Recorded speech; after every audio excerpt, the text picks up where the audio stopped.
There were two brothers, Raymond and Peter. Raymond lived in the city, rich, powerful, and polished lifestyle. The kind of man whose clothes smelled like imported soap and whose voice echoed when he spoke. He had a mansion with marble floors and chandeliers. His children went to the best schools and his wife lived an elegant lifestyle too. But Peter lived in the village. His house had a leaking roof. His wife sells akara by the roadside. And he hasn't paid school fees for his last child in 2 terms now. They haven't seen each other in years. Not because of hatred, but because life and pride got in their way. One rainy Friday evening, Raymond got a call that Peter's daughter Mary had collapsed in school because she was sick with malaria. She needed to be taken to the hospital immediately, but Peter didn't have the money.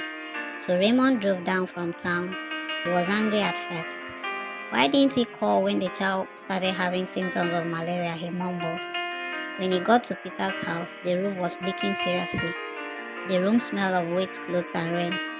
Mary lay weak on the mat. Her lips was pale. Raymond rushed her to the hospital. She recovered in 3 days. But something happened in those 3 days. Peter's wife cooked and brought food to the hospital every morning. Hot yam porridge in a flask, fresh fruits, and said a word of prayer. Raymond's children visited once. They barely spoke to the other children. Raymond's wife would send her driver to the hospital with no food, no message, just bills to be paid. On the last day, Mary held Raymond's hand and said, "Thank you, Uncle. You saved my life."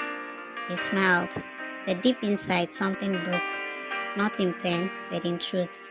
For the first time he saw it. Peter had no money, but he had love.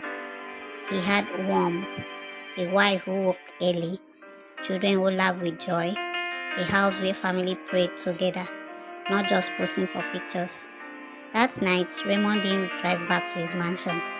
He stayed in Peter's house, slept on the mat, listened to rain hit the zinc, and felt something he hadn't felt in years: peace.